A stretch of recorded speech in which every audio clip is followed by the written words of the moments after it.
Tao Te Ching, Chapter 33, entitled Knowing Oneself. He who knows others is learned.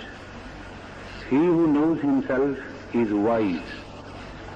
He who conquers others has power of muscles. He who conquers himself is strong. He who is determined has a strength of will. He who doesn't lose his center endures, and he who dies yet his power remains, has long life. Hindi में अध्याय 33 आत्मबोध। जो दूसरों को जानता है वो विद्वान है, और जो स्वयं को जानता है वह ज्ञानी। जो दूसरों को जीतता है वह पहलवान है, और जो स्वयं को जीतता है वह शक्तिशाली।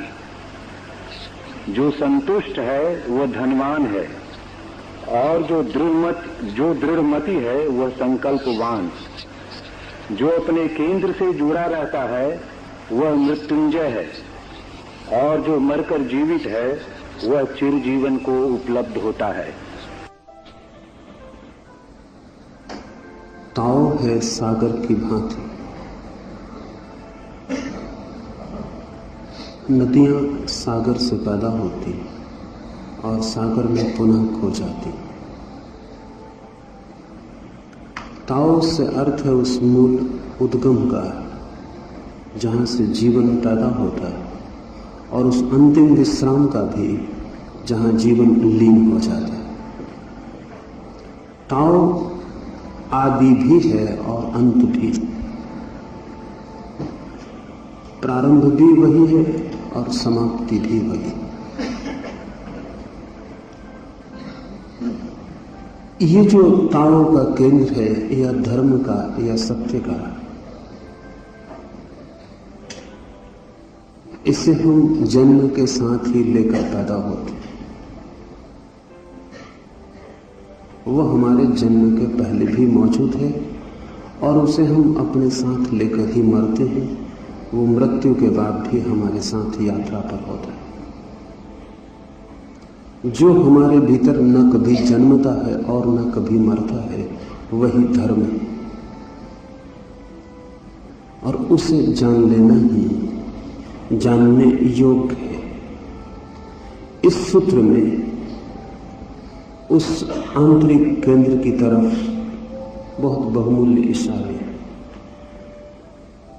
पहला इशारा, जो दूसरों को जानता है वह विद्वान है, और जो स्वयं को जानता है वह ज्ञानी।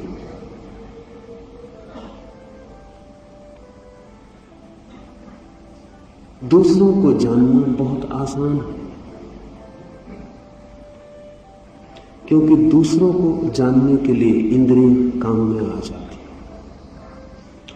आंख है मेरे पास, मैं आपको देख सकता हूं, लेकिन ये देखने वाली आंख स्वयं को देखने के काम ना आएगी। कान है मेरे पास, मैं आपको सुन सकता हूं, लेकिन ये कान स्वयं को सुनने के काम ना आएंगे। हाथ है मेरे पास, मैं आपको छू सकता हूं, लेकिन मेरे ही हाथ हैं, मैं स्वयं को छूने में असमर्थ हूं। इंद्रियां दूसरे को जानने का द्वार है। इंद्रियां हमें उपलब्ध हैं, हम दूसरे को सहजता से जान लेते हैं, और दूसरे को जानने की इस दौड़ में हम ये भूल ही जाते हैं कि हम स्वयं से अनजान रह गए।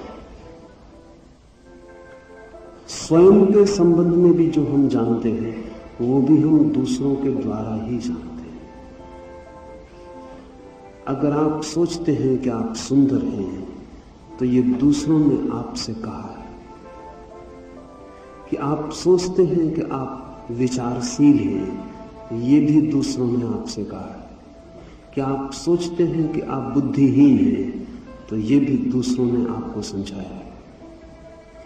आपकी स्वयं के संबंध में जो जानकारी है वो दूसरे के माध्यम से दूसरे के द्वारा उपलब्ध हुई है।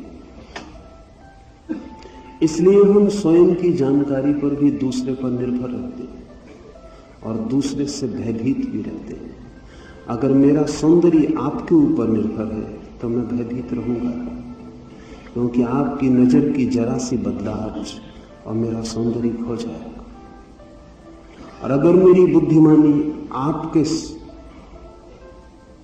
आधार पर बनी है, आप कभी भी ईंटें बुनियाद की खींच ले सकते हैं और मेरी बुद्धिमत्ता खो जाएगी। मेरी प्रतिष्ठा में अगर आप कारण हैं तो वो कोई प्रतिष्ठा ही नहीं, वो गुलामी है। अगर मेरी प्रतिष्ठा किसी पर भी निर्भर है तो मैं उसका गुलाम हूं, और गुलामी की क्या प्रतिष्ठा हो सकती है। स्वयं के संबंध में भी हम दूसरे के माध्यम से जानते हैं, इसलिए स्वयं के संबंध में जो भी हम जानते हैं वो गलत है। फिर और भी कारण समझ लेने जरूरी है। मैं आपको जान सकता हूं, मेरे पास इंद्रियां हैं, मन है, आंख से देख सकता हूं, मन से सोच सकता हूं, लेकिन स्वयं को जानने में न तो इंद्रियां काम आएंगी, न तो आंख काम आएगी, और न मेरा मन ही काम आएगा। क्योंकि दूसरे के संबंध में सोचा जा सकता है, स्वयं के संबंध में कुछ भी सोचा नहीं जा सकता। और जब तक आप सोचते हैं तब तक स्वयं से कोई संबंध नहीं हो सकता, क्योंकि जब तक आप सोचते हैं तब तक आप स्वयं के बाहर होते हैं। विचार जब तक मौजूद होता है तब तक आप अपने आंतरिक केंद्र पर नहीं है, परिधि पर घूम रहे हैं। क्योंकि विचार भी एक बेचैनी है, विचार एक तनाव है, कहें कि विचार एक तरह का ज्वर है, एक बुखार है, एक आंतरिक उद्वेग है। इसलिए अगर विचार तेज चल रहे हो तो रात आप सो नहीं सकते, क्योंकि विचार विश्राम नहीं। और स्वयं के आंतरिक केंद्र पर तो परम विश्राम की अवस्था में ही कोई पहुंचता है। जितना तनाव होता है उतनी दूरी होती है। इसलिए पागल स्वयं से सर्वाधिक दूर होता है। पागलपन का अर्थ ही यह है कि आपसे अब स्वयं के सारे संबंध छूट गए। अब आपकी कोई भी जड़ अपने केंद्र में न रही। अब आप उखड़ गए, अपरूटेड, जमीन से जड़ें अलग हो गई। पागल अपने से सर्वाधिक दूर है, क्योंकि पागल का विचार एक क्षण को भी बंद नहीं होता, चलता ही रहता है सतत। आप भी अपने से उसी मात्रा में दूर हैं जिस मात्रा में आपके भीतर मौन की कमी है। विचार से मैं दूसरे को जान सकता हूं, लेकिन विचार से स्वयं को नहीं जान सकता। इसलिए सब बुद्धिमत्ता, जिसको लाओ से ने कहा है विद्वता, विचार पर निर्भर होती है, और ज्ञान निर्विचार पर निर्भर होता है। इसलिए हम बुद्ध को विद्वान नहीं कह सकते, महावीर को विद्वान नहीं कह सकते। अरिस्टोटल विद्वान है,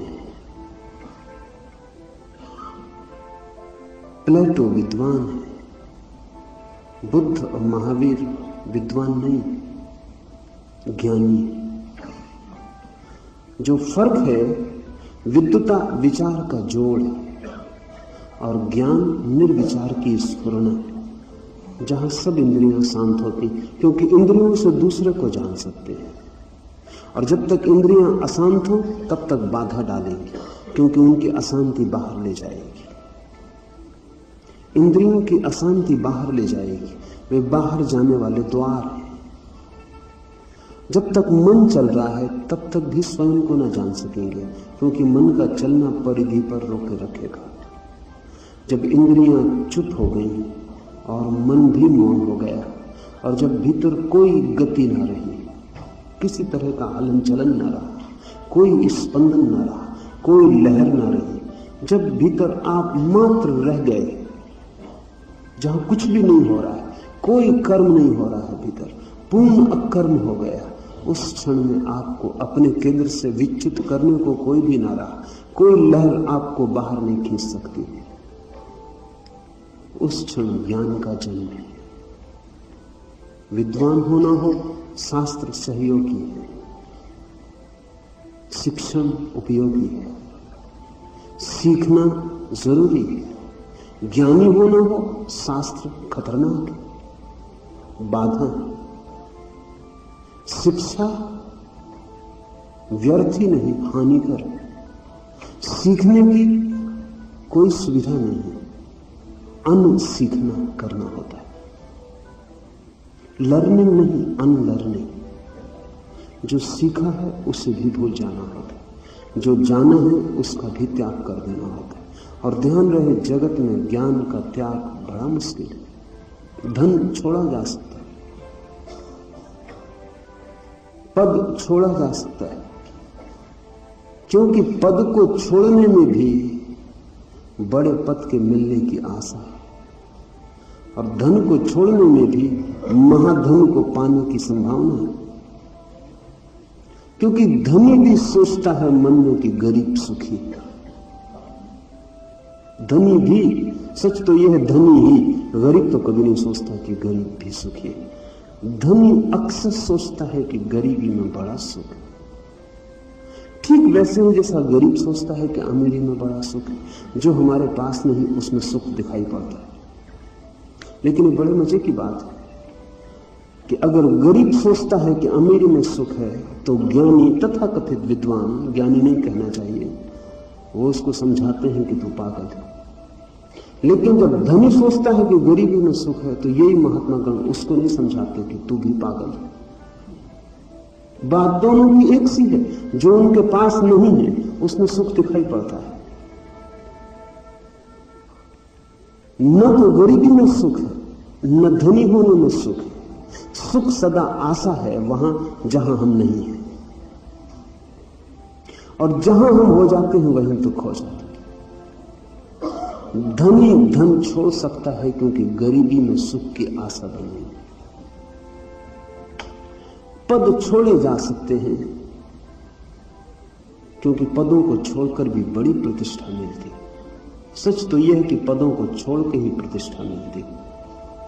जो प्रतिष्ठा पाने की कला जानता है वो पद को छोड़ देगा,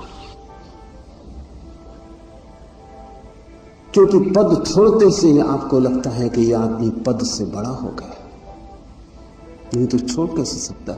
छोटा आदमी तो पद को पकड़ता है। ये पद को लात मार सकता है, सिंहासन को लात मार सकता है।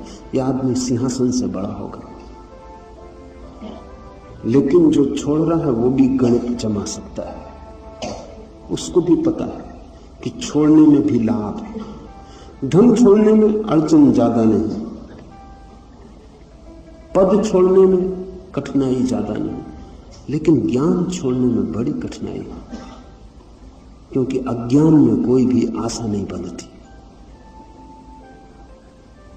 और लाओस से जैसे थोड़े से परम ज्ञानियों को छोड़कर अज्ञान की कोई शिक्षा भी नहीं देता। अज्ञान से तो हम परेशान हैं, तो ज्ञान से अपने को भर रहे हैं। ये जो ज्ञान से भरना है ये आपको विद्वान बना देगा। तो विद्वान वो अज्ञानी है जिसने अपने को उधार ज्ञान से भर लिया। अज्ञान मिटता नहीं, सिर्फ दबता है। जैसे आप नग्न हैं और वस्त्र पहन लिए, तो नग्नता मिटती नहीं, सिर्फ ढकती है। अब किसी को दिखाई नहीं पड़ती, और किसी को ना दिखाई पड़े ये तो ठीक ही है, आपको भी दिखाई नहीं पड़ती, जो कि चमत्कार है। क्योंकि कपड़े आपके बाहर हैं।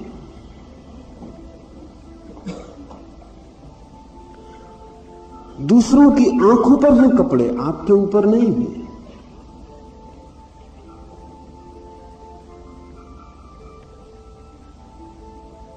वेटिकन का पोप जब किसी को मिलता है तो विशेष वस्त्र पहनने होते हैं। स्त्रियां हो तो सिर ढांकना होता है, पुरुष हो तो सिर ढांकना होता है। खास तरह के कपड़े सादे पहन के प्रवेश करना होता है। एक 12 अमेरिकनों की मंडली वेटिकन का पोप के दर्शन के लिए गई। तो जिस आदमी ने उन्हें समझाया कि आप कैसे कपड़े पहने, कैसे भीतर खड़े हों, कैसे नमस्कार करें, वो भी उनको समझाने से थोड़ा व्यथित था और उसने भी कहा कि क्षमा करना, मजबूरी है, मैं इसी काम पर नियुक्त हूं, यही मेरी रोटी रोजी है। लेकिन लोगों को समझाते समझाते मैं परेशान हो गया हूं। और मेरे मन में भी कभी होता है कि इससे तो बेहतर होता है एक पट्टी पोप की आंख पर ही बांध दी जाती, वो सरल होती बजाय इतना उपद्रव करना। लेकिन ये इतना बड़ा उपद्रव भी दूसरे की आंख पर पट्टी का ही काम करता है, इससे ज्यादा का काम नहीं करता। पट्टी बड़ी है लेकिन आंख दूसरे की है, उसको भर रुकावट डालती है, उसको पता नहीं चलता कि आप नग्न हैं, लेकिन आप तो नग्न हैं। विद्वान भी दूसरे की आंखों में विद्वान मालूम पड़ता है, अपने भीतर तो अज्ञानी ही होगा, नग्न ही होगा। लेकिन जैसा आप चमत्कार कर लेते हो, कपड़े पहन कर सोचते हैं आप नग्न नहीं, वैसा ही पंडित भी चमत्कार कर लेता है, शब्दों को ओढ़ कर सोचता है कि अब अज्ञान समाप्त हुआ, अब मैं ज्ञानी हुआ। और इन शब्दों में एक भी उसका अनुभूत नहीं है, इसमें से कुछ भी उसने जाना नहीं है, इसमें से किसी का भी उसे स्वाद नहीं मिला। ये सब कोरे, उधार, निर्जीव, नपुंसक शब्द थे, क्योंकि शब्द में प्राण तो पड़ता है अनुभूति से। शास्त्र से शब्द इकट्ठे कर लिए जा सकते हैं, सरल काम है, स्मृति सजाई जा सकती है, जरा भी कठिन नहीं, छोटे छोटे बच्चे कर लेते और बूढ़ों से ज्यादा अच्छा कर लेते। ये सब बाहर से इकट्ठा किया हुआ बाहर को ही प्रभावित कर सकता है, इसे स्मरण रखें। तो पंडित आपको प्रभावित कर सकता है, शायद ज्ञानी से आप प्रभावित ना भी हो, क्योंकि बड़े मजे की बात है कि जमीन पर ज्ञानियों को तो बहुत बार सूली लगी, पंडितों को कभी नहीं लगी। ज्ञानियों पर तो पत्थर बहुत बार फेंके गए, लेकिन पंडितों को किसी ने पत्थर नहीं मारा। ज्ञानियों को तो बड़ी कठिनाइयां भोगनी पड़ी, लेकिन पंडितों को कोई कठिनाई का सवाल नहीं। ज्ञानियों ने बड़ी निंदा झेली, सब तरह की निंदा झेली, लेकिन पंडित को कोई निंदा नहीं झेलनी पड़ती। कारण क्या है? पंडित के पास जो ज्ञान है उससे आप प्रभावित होते हैं, वो बाहर से आया और बाहर के लोगों को प्रभावित करता है। ज्ञानी के पास जो ज्ञान है वो बाहर से नहीं आया, वो भीतर से आया, वो अनूठा है, नया है, अद्वितीय है, वो ताजा है, कुंवारा है, उससे आपकी कोई पहचान नहीं। तो जब ज्ञानी से आपकी मुलाकात होती तो आप बेचैनी में पड़ जाते, आप उसको ठीक से समझ नहीं पाते, या समझने की कोशिश में हमेशा गलत समझ पाते, क्योंकि वो जो कह रहा है इतना नया है कि आपकी बुद्धि, आपकी जानकारी उससे उसका कोई तालमेल नहीं बैठता। वो कुछ ऐसी बात कह रहा है जिससे आपका कभी कोई संबंध नहीं रहा, तो ज्ञानी अजनबी मालूम पड़ता है। पंडित आपका ही आदमी, जैसे आप हैं वैसा ही वो। आप में और उसमें जो फर्क है वो मात्रा का है, गुण का नहीं। आप थोड़ा कम जानते हो, वो थोड़ा ज्यादा जानता है, लेकिन एक ही कतार में खड़े, वो क्यों में थोड़ा आगे, आप थोड़े पीछे। उससे कोई दुश्मनी नहीं मालूम होती, उससे गहरी मैत्री मालूम होती। ज्ञानी से सदा दुश्मनी मालूम होती, क्योंकि वो आपकी पंक्ति में खड़ा ही नहीं, और वो जो भी कहता है वो खतरनाक मालूम होता है, क्योंकि वो जो भी कहता है उससे आपका जो भवन है वो गिरता है। वो जो भी कहता है उससे आपका ज्ञान अज्ञान सिद्ध होता है। वो जो भी कहता है उससे आपकी जानकारी व्यर्थ होती है। वो आपसे छीनता है, वो आपको तोड़ता है, वो आपको मिटाता है। ज्ञानी सदा विध्वंसक मालूम होता है, पंडित हमेशा निर्माणकारी मालूम होता है, क्योंकि वो सिर्फ आपको आगे बढ़ाता है, वो आप में कुछ जोड़ता है। पंडित आपको कुछ देता हुआ मालूम पड़ता है, ज्ञानी आपसे कुछ छीनता हुआ मालूम पड़ता है। इसलिए ज्ञानी के पास केवल वही लोग टिक सकते हैं जो अति साहसी हैं, जो कि निपट अज्ञानी होने को तैयार है।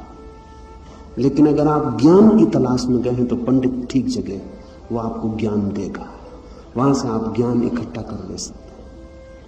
अगर आप ज्ञानी के पास गए हैं तो आप मुश्किल में पड़ेंगे। पहले तो वो आपसे छीन लेगा सब कुछ जो भी आपके पास है, वो आपको सब भांति निर्धन कर देगा, वो भीतर से आपको सब भांति दरिद्र कर देगा। जीसस ने शब्द उपयोग किया है पुअर इन स्पिरिट, वो आपकी आत्मा तक को गरीब कर देगा। लेकिन उसी गरीबी से, उसी परम दारिद्र्य से, उसी परम अज्ञान से ज्ञान का जन्म होता है। ये बड़ा विरोधाभासी है, क्योंकि हम तो सोचते हैं ज्ञान एक संग्रह है। ज्ञान संग्रह नहीं है, जो भी संग्रह है वो विद्वता है, पांडित्य, बौद्धिक कुशलता है, होशियारी है, चालाकी है। ज्ञान का उससे कोई लेना देना नहीं। ज्ञान तो एक जन्म है, संग्रह नहीं। जैसे मां के पेट में बच्चा जन्मता है, वैसा ज्ञान भी एक जन्म है। बच्चे को आप संग्रहित नहीं कर सकते कि कहीं से एक टांग खरीद लाया, कहीं से एक हाथ खरीद लाया, कहीं से एक सिर इकट्ठा कर लिया, फिर सब जोड़ के तैयार कर लिया। ऐसा अगर बच्चा आप जोड़ के तैयार कर लें तो वो जैसा मुर्दा होगा, वैसा ही पंडित का ज्ञान होता है। कहीं से वो पैर ले आया, कहीं से हाथ ले आया, कहीं से सिर ले आया, उसने ठीक प्रतिमा निर्मित कर ली, लेकिन प्रतिमा मुर्दा है, क्योंकि जीवन को जन्म देना संग्रह से नहीं होता। और जैसे मां को गुजरना पड़ता है एक पीड़ा से, ठीक वैसे ही ज्ञानी को भी गुजरना पड़ता है। ज्ञानी की तलाश एक पीड़ा है, एक आत्म प्रसव है। इस आत्म प्रसव का पहला चरण है ये समझ लेना कि जो भी बाहर से जाना गया है वो ज्ञान नहीं। ये समझ भी बड़ी मुश्किल है, क्योंकि तत्काल हमें लगता है हम दरिद्र हो गए, क्योंकि जो भी हम जानते हैं वो सब बाहर से जाना हुआ है। कभी आप सोचते हैं एकांत में कि आप जो भी जानते हैं उसमें कुछ भी आपका है? भय लगता है, ऐसी बात ही सोचने से भय लगता है, क्योंकि आप सोचेंगे तो पसीना आना शुरू हो जाए, हाथ पैर भीतर कपने लगेंगे। कुछ भी नहीं है जाना हुआ आपने। इतनी दरिद्रता में जी रहे हैं, लेकिन वो ज्ञान एक वहम, एक भ्रम पैदा कर देता है। उस भ्रम से ऐसा लगता है हम कुछ जानते हैं। और बड़े मजे की बात है, जैसा दूसरे हमें ज्ञान देते रहते हैं, वो उधार ज्ञान हम इकट्ठा करके हम भी दूसरों को देते रहते हैं। ये पीढ़ी दर पीढ़ी ये मूर्खता चलती ही चली जाती। कोई बीच में रुक के ये नहीं कहता कि मुझे कुछ पता नहीं।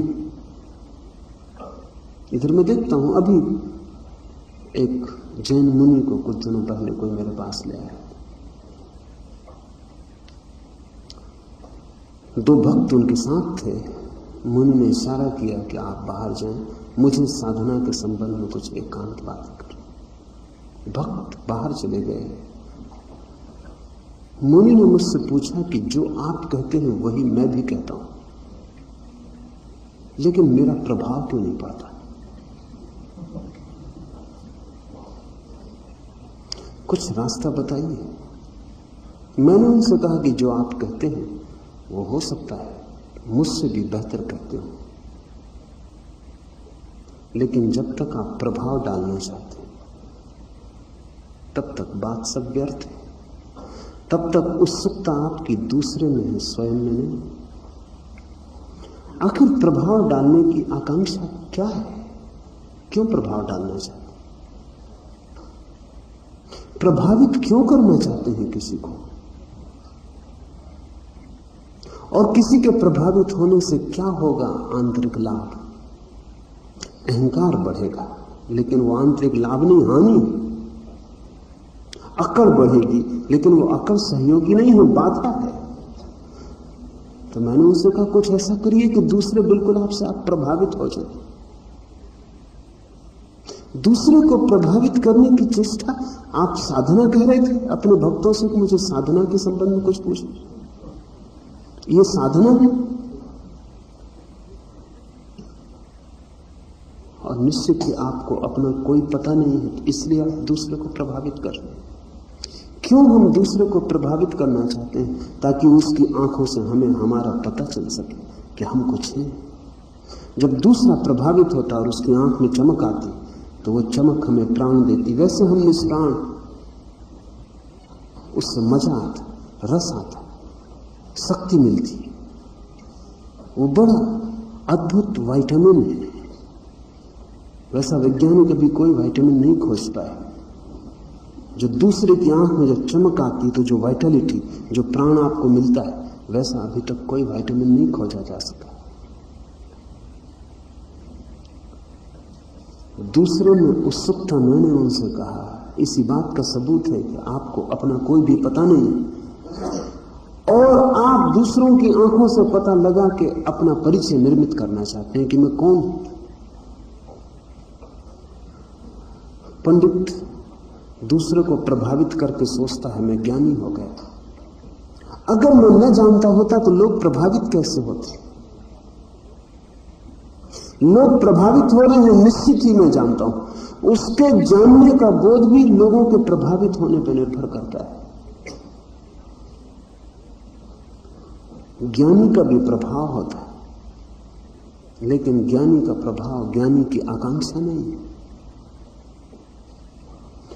ज्ञानी का प्रभाव ज्ञानी का सहज परिणाम है। जैसे आदमी चलता है तो धूप में छाया बनती है। ज्ञानी जब लोगों के बीच चलता है तो उसकी छाया पड़ेगी, पर वो छाया ज्ञानी की चेष्टा नहीं, पंडित की चेष्टा है। पंडित का सारा रस इसमें कि दूसरे प्रभावित हो जाएं। लाओस से कहता है जो दूसरों को जानता है वह विद्वान है, और पंडित भली भांति दूसरों को जानता है। सच तो यह है कि वो दूसरों को ही जानता है, और दूसरों को जानने के कुछ फायदे हैं, क्योंकि दूसरों को मैनिपुलेट किया जा सकता है, दूसरों को चलाया जा सकता है, नचाया जा सकता है, अगर आप उन्हें जानते हो।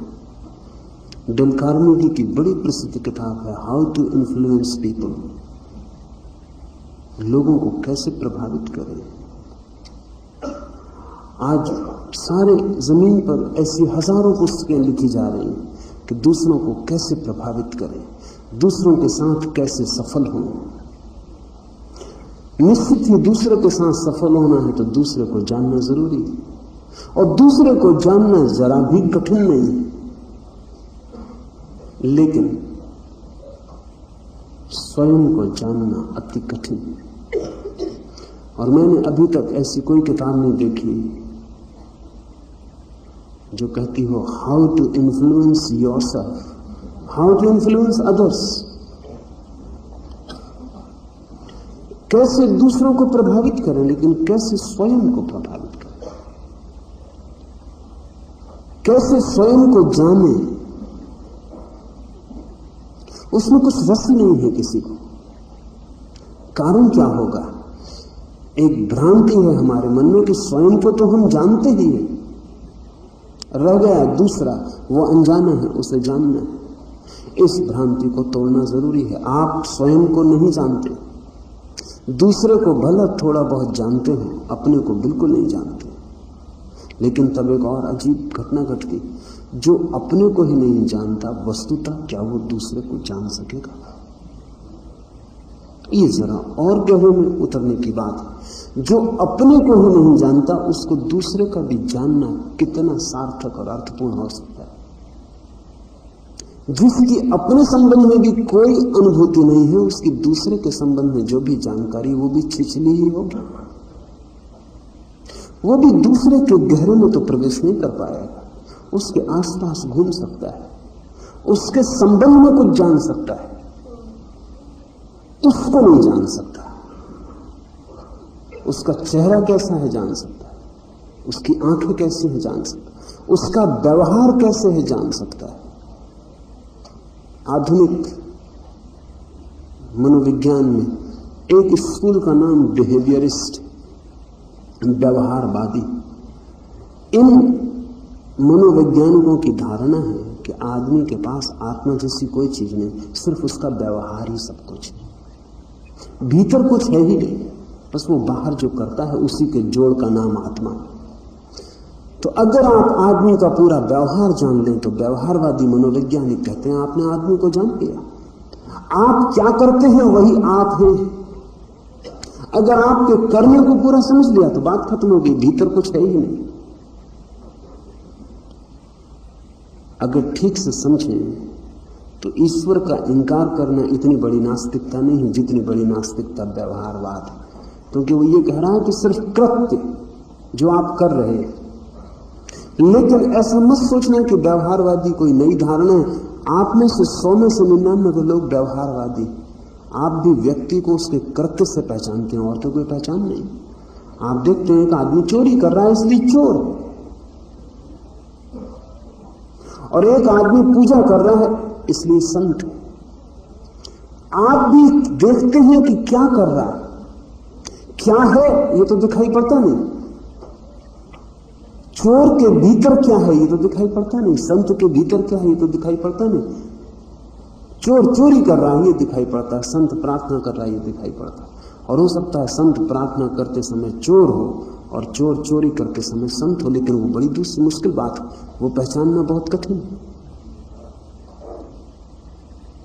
सुना है मैंने कि मुल्ला नसरुद्दीन मरने के करीब था, तो उसने एक रात जबकि चिकित्सक कह चुके कि अब कल सुबह तक बचना बहुत मुश्किल है, परमात्मा से प्रार्थना की कि मैंने जिंदगी भर प्रार्थनाएं की, कभी कोई पूरी नहीं हुई।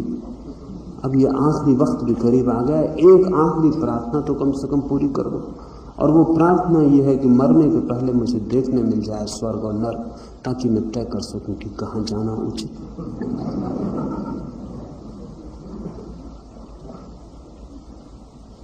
वो आदमी बुद्धिमान था, सब कदम सोच समझ के उठाने चाहिए। नींद लगी और उसने देखा कि वो स्वर्ग के द्वार पर खड़ा है। प्रार्थना पूरी हो गई है, स्वीकृत हो गई। उसने भीतर प्रवेश किया, वो देख के बड़ी मुश्किल में पड़ गया, क्योंकि जैसा सुना था, शास्त्रों में पढ़ा था कि वहां शराब के चश्मे बहते हैं और अप्सराएं और सुंदर स्त्रियां और कल्प वृक्ष जिनके नीचे बैठ के सभी इच्छाएं तत्क्षण पूरी हो जाती, वो वहां कुछ भी दिखाई ना पड़े। और बड़ा सन्नाटा था, बड़ा बेरोनक सन्नाटा था, और लोग कुछ भी नहीं कर रहे थे। कोई ध्यान कर रहा था, कोई पूजा कर रहा था, कोई प्रार्थना कर रहा था, जो कि बड़ी घबराने वाली बात थी। 24 घंटे उसने लोगों से पूछा कि क्या बस यही यहाँ होता रहता? यहाँ तो कोई पूजा करता रहता है, कोई प्रार्थना करता रहता है, कोई ध्यान करता रहता है, कोई शीर्षासन करता है, कोई साधना, बस यही चलता है स्वर्ग में। तो उसने कहा कि अच्छा हुआ, सोचा मन में कि परमात्मा से पहले ही पूछ लिया, तो बड़ा खतरनाक स्वर्ग मालूम होता। नर्क स्वर्ग हट गया आंख के सामने से, दूसरा द्वार खुला, वो नर्क के सामने कर। द्वार खुलते ही ताजी हवाएं, संगीत का स्वर, नृत्य। देखा तो स्वर्ग तो यहां था। उसने कहा कि बड़ा धोखा चल रहा है जमीन पर।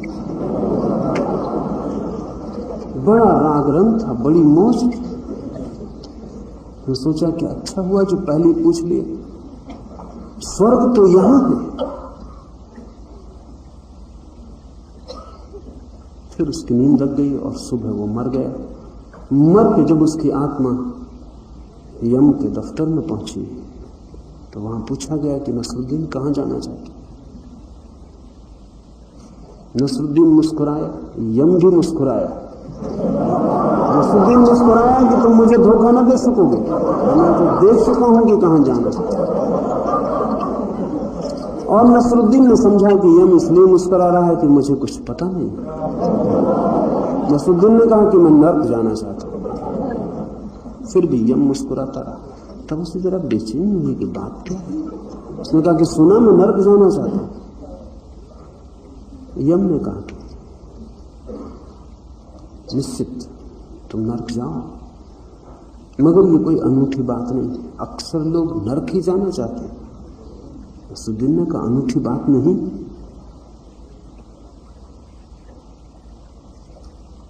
नर्क भेज दिया गया। जैसे ही नर्क के द्वार पर प्रवेश किया तो बड़ा हैरान हुआ। 4 शैतान के शिष्यों ने उस पर हमला बोल दिया, उसकी मार पिटाई शुरू हो गई। वो उसे घसीटने लगे कड़ाही की तरफ जहां आग जल रही थी। उसने कहा कि अरे, और अभी आधी रात की ही बात, और जब मैं आया था यहां तो सब हालत बदल गई। ये तो फिर वही जो पुराने ग्रंथों में लिखा है वही हो रहा। तो शैतान ने कहा कि जब तुम आए थे पहली दफा, you had come as a tourist,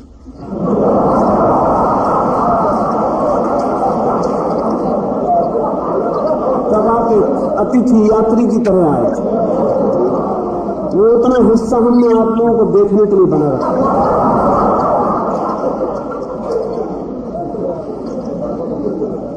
ये असली नरक।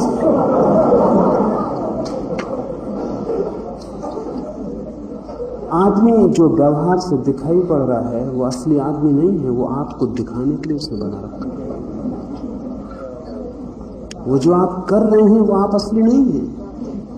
उस करने में दूसरे पे ध्यान, पूजा कर रहे हैं, प्रार्थना कर रहे हैं, तप कर रहे हैं, ये कर रहे हैं, वो कर रहे हैं, आप जो भी कर रहे हैं वो आपका असली हिस्सा नहीं है। करने में तो धोखा दिया जा सकता है, व्यवहार आत्मा नहीं।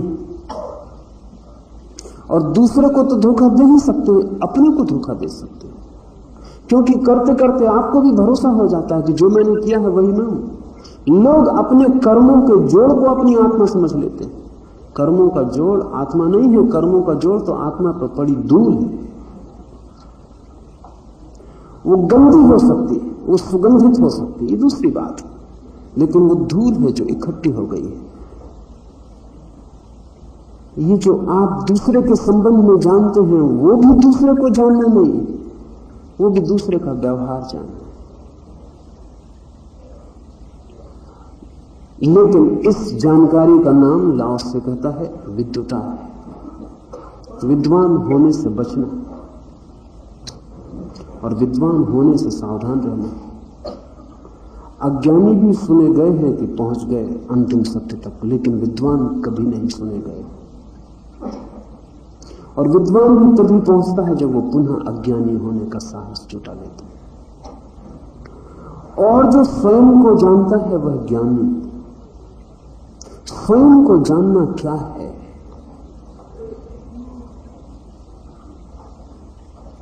किसी भी कृत्य से इसका संबंध नहीं है, क्योंकि सभी कृत्य बहिर्मुखी हैं। आप जो भी करते हैं वो बाहर जाता है, कोई करना भीतर नहीं लाता। कृत्य मात्र बाहर जाते हैं, जैसे पानी नीचे की तरफ बहता ऐसे कृत्य बाहर की तरफ बहता। वो कृत्य का स्वभाव है। तो आप जो भी करते हैं उससे स्वयं का ज्ञान न होगा। ऐसा कोई क्षण आपको खोजना पड़ेगा जब आप कुछ भी नहीं करते, उसी का नाम ध्यान। ऐसा क्षण जब आप कुछ नहीं करते, मात्र होते, जस्ट बीइंग, सिर्फ होते। अगर इतना सा शब्द आपके ख्याल में आ जाए, सिर्फ होना, और आप एक क्षण को भी 24 घंटे में इस होने की तलाश कर लें, जब आप कुछ भी नहीं करते, ना शरीर कुछ करता है, न मन कुछ करता है, आप सिर्फ होते। श्वास चलती है, शरीर में खून बहता है, वो आपको नहीं करना होता। ध्यान रहे, जो आपके बिना किए होता है वो होता रहेगा। खून बहता रहेगा, पाचन चलता रहेगा, श्वास चलती रहेगी, हृदय धड़कता रहेगा, उसमें आपको कुछ करना भी नहीं पड़ता। ऐसे भी आपको हृदय को धड़काते नहीं, खून को चलाते नहीं, वो चल रहा है, वो प्रकृति का हिस्सा है। जो प्राकृतिक है वो आपके भीतर चलता है, और जो जो आपने निर्मित किया है वो सब बंद हो जाता है। उस मौन क्षण में आपको पहली दफा अपने से परिचय होता है। उस परिचय के लिए आंखों की कोई जरूरत नहीं, हाथों की कोई जरूरत नहीं, कानों की कोई जरूरत नहीं। उस परिचय के लिए किसी इंद्रिय की कोई जरूरत नहीं, वो परिचय अतीन्द्रिय है। उस परिचय के लिए मन की भी कोई जरूरत नहीं, क्योंकि मन भी बाहर की व्यवस्था रखने का उपाय है। बाहर कुछ भी करना हो तो मन की जरूरत है, भीतर कुछ भी मन की जरा भी जरूरत नहीं। मन हमारा दूसरे से संबंध है, दूसरे से हमारा जो संबंधों का जाल है, उसकी फैकल्टी, उसका यंत्र है हमारे भीतर मन। स्वयं से तो कोई संबंध का सवाल ही नहीं उठता। वहां तो दोनों ही हैं जहां संबंध की जरूरत हो।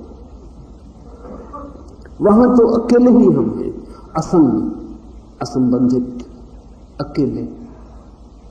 महावीर ने उस अवस्था को कैवल्य कहा, अकेलेपन की वजह से, कि वहां सिर्फ अकेलापन है, वहां कोई भी नहीं जिससे संबंधित हुआ जा सके। इस कैवल्य के क्षण में जब सारा कृत्य बंद हो गया हो, सिर्फ प्राकृतिक क्रियाएं चल रही हो और आप सिर्फ हो, क्या होगा? अनूठी घटनाएं घटती, क्योंकि इस क्षण में भविष्य समाप्त हो जाता है, अतीत विलीन हो जाता है, सिर्फ वर्तमान रह जाता है।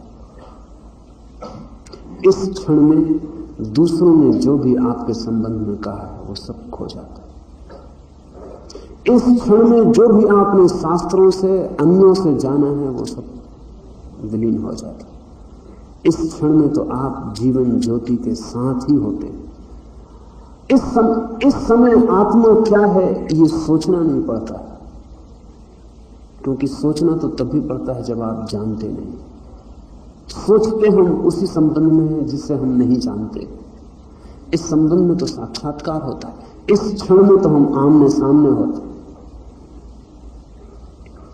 ये जो आमना सामना है, ये जो आत्म साक्षात्कार है, लाओस से या उपनिषद या बुद्ध या महावीर या कृष्ण, इसको ही ज्ञान का क्षण कहते हैं, मोमेंट ऑफ नोइंग। बाकी सब कचरा है, विद्युता कचरा और कचरे का संग्रह। जो स्वयं को जानता है वह ज्ञानी, और जब तक आप स्वयं को न जान ले तब तक जानना कि आप अज्ञानी हैं।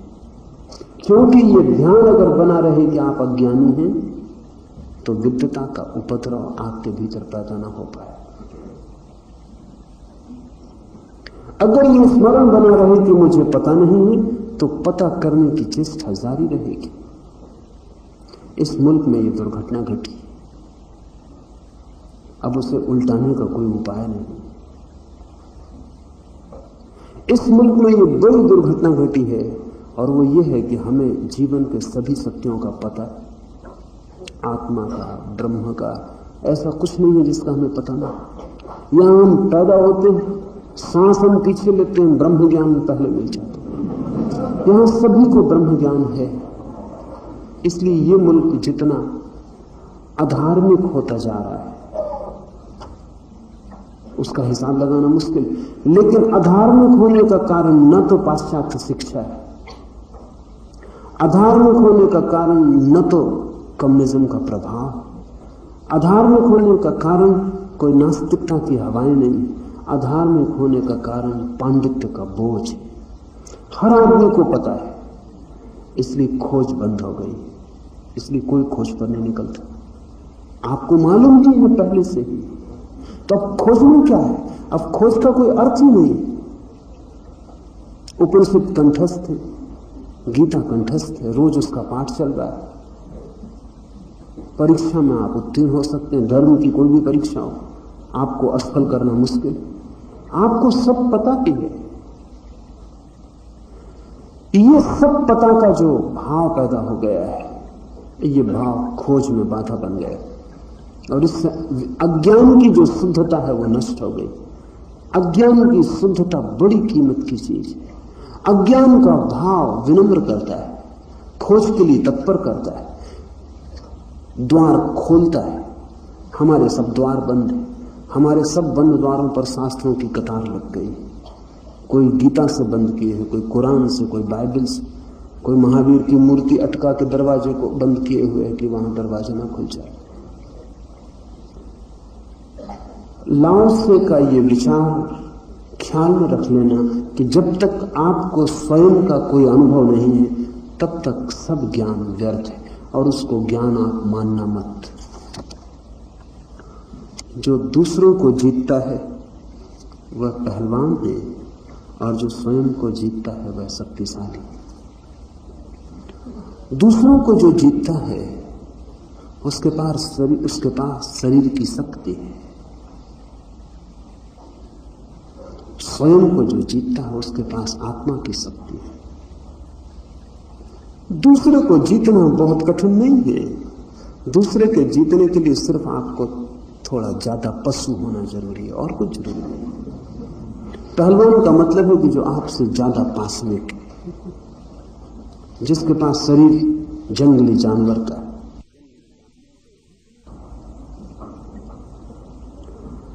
दूसरे को जीतने के लिए पशु होना जरूरी है, और जितनी पाशविकता आप में हो आप उतना दूसरे को जीत सकते हो। तोड़ने की, विध्वंस की, हिंसा की। स्वयं को जीतने के लिए बहुत मामला और, वहां पशु की शक्ति काम ना आएगी, वहां शरीर की शक्ति भी काम ना आएगी। सच तो यह है कि वहां शक्ति काम ही ना आएगी, इसे थोड़ा समझ लें, क्योंकि शक्ति का उपयोग ही दबाना है। स्वयं को जीतने के लिए शक्ति काम ही ना आएगी। दूसरे को जीतने के लिए शक्ति के अलावा और कुछ काम ना आएगा। तो दूसरे को जीतने का जितना उपाय है वो सब शक्ति का फैलाव है। अगर हम सब तरह की शक्तियों को देखें, व्यक्ति अगर शक्तिशाली है तो दूसरों को दबाएगा, उनकी गर्दन पर सवार हो जाएगा। राज्य अगर शक्तिशाली है तो पड़ोसियों को हड़प लेगा। जिसके पास ताकत है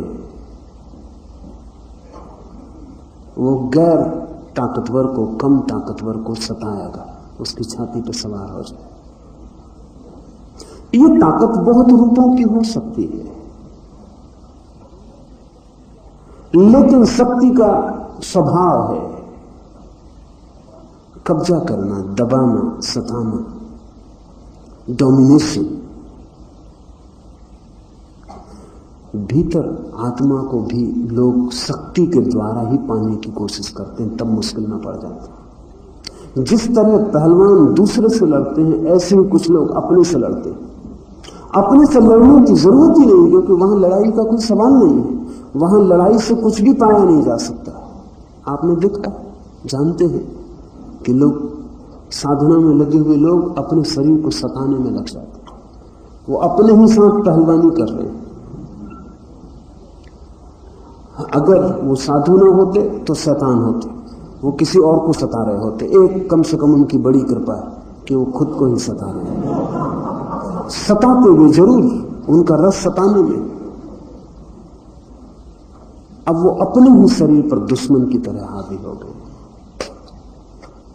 ऐसे साधुओं के संप्रदाय रहे जो कांटों पर लेटे हैं, अंगारों पर चल रहे हैं। ईसाइयों में एक संप्रदाय था साधुओं का, जो रोज सुबह अपने को कोड़े मारे, और जो जितने ज्यादा कोड़े मारता उतना बड़ा तपस्वी। एक ऐसा संप्रदाय रहा है जो जूते पहनेगा जिनमें भीतर खीले लगे होंगे, जो पैर में छिपे रहे। कमर में पट्टा बांधेगा, उस पट्टे में कांटे लगे रहे जो घाव बना दे। और जितने ज्यादा खीले वाला साधु उतना बड़ा तपस्वी। आपको इसमें दिक्कत होती है, लेकिन आप भी यही काम कर रहे हैं, लेकिन जिस काम से आप परिचित हैं, आदि हैं, वो आपको दिखाई नहीं पड़ता। अगर साधु मोटर में चल के आ रहा, खत्म। पैदल चल के आ रहा है, चरणों में आपने सिर रख दिया, आप कर क्या रहे हैं आपको पता? अगर साधु ठीक दोनों वक्त भोजन खा रहा है, समाप्त, आपका संबंध टूट गया। साधु भूखा मर रहा है, आप सिर के लिए घूम रहे हैं, आप कर क्या रहे हैं? जूतों में खीले ठोक रहे हैं, कमर में। वो खीले बहुत साफ थे और ईमानदार थे, ये खीले बहुत बेईमान हैं और दिखाई भी नहीं पड़ते। मगर इससे आप परिचित हो गए, आदी हो गए। आप साधु को सुख में देख लें तो फौरन असाधु हो जाते। साधु का दुख में होना जरूरी है। क्या कारण होगा? ये दुखवाद का क्या कारण होगा? जितना सता रहा हो साधु अपने को, उतना साधु मालूम पड़ता है। अगर अपने बाल नोच के उखाड़ रहा है तो लगता है कि हाँ तपस्वी है। नग्न खड़ा है धूप बरसात में तो लगता है तपस्वी है, भूखा मर रहा है तो लगता है तपस्वी है। जब उसके शरीर में हड्डियां हड्डियां रह जाएं और सारा शरीर कृष्णकार होकर पीला दिखाई पड़ने लगे, तब आप कहते हैं कि अब तपस्या का प्रभाव, तपस्या का तेज अब प्रकट हुआ। वो जो पीलापन प्रकट होता है मृत्यु के करीब, उसको आप तपस्या का तेज। जब सारा शरीर मुर्दा हो जाता है, सिर्फ आंखें ही बचती हैं, तब आप कहते हैं क्या ज्योति। पर आप कर क्या रहे हैं? आपकी आकांक्षा क्या है? आप पर प्रभाव किस चीज का पड़ रहा है? दुख का प्रभाव पड़ रहा है। कोई अपने को सता रहा है, आप उसमें रस ले रहे हैं, और चूंकि वो अपने में सताने वाला भी आपके रस में उत्सुक है, वो अपने सताने को बढ़ाए चला जाता है। क्योंकि जितना वो अपने को सताता उतना आपका आदर बढ़ता, उतना उसके अहंकार की तृप्ति होती। एक बार आप तय कर लें कि एक महीने भर के लिए इस मुल्क में हम किसी खुद को सताने वाले आदमी को आदर नहीं देंगे, आपके 100 में से 99 तपस्वी खोजे नहीं मिलेंगे, भाग जाएंगे, क्योंकि वो आपके आदर पर जी रहे हैं। वो अपने को सता रहे हैं, ध्यान रहे उसका पाप कर्म आपको भी लगेगा, क्योंकि जिम्मेवार आप भी हैं। वो खुद ही अपने को नहीं सता रहे हैं, आप भी हाथ बटा रहे हैं। वो जो भी कर रहे हैं उसमें आप भी सहयोगी और साथी हैं। शायद आप न आदर दें तो वो उपद्रव बंद हो जाए, और अहंकार सब कुछ कर सकता है। दूसरे से लोग लड़ते हैं, समझ में आने वाली बात है। दूसरे को जीतने का एक ही उपाय है, उससे लड़ना और उससे ज्यादा ताकत प्रकट करना। लेकिन स्वयं को जीतने का उपाय लड़ना नहीं है। या आप बाहर की भाषा को भीतर ला रहे हैं, और जो बाहर सफल होता है वो भीतर सफल होगा, इस भ्रांति में मत पड़ना। जो बाहर सफल होता है वो भीतर असफल होगा, क्योंकि दिशाएं बिल्कुल विपरीत है। और जो गणित बाहर कारगर है वो गणित भीतर बिल्कुल कारगर नहीं है। इसलिए जो लोग बाहर की लड़ाई को अनुभव किए हैं, और हम सब अनुभव किए हैं, जन्मों जन्मों तक जो जीवन का संघर्ष, उसमें हमने जाना है कि ताकतवर जीतता है, कमजोर हारता है, हिंसा जीतती है।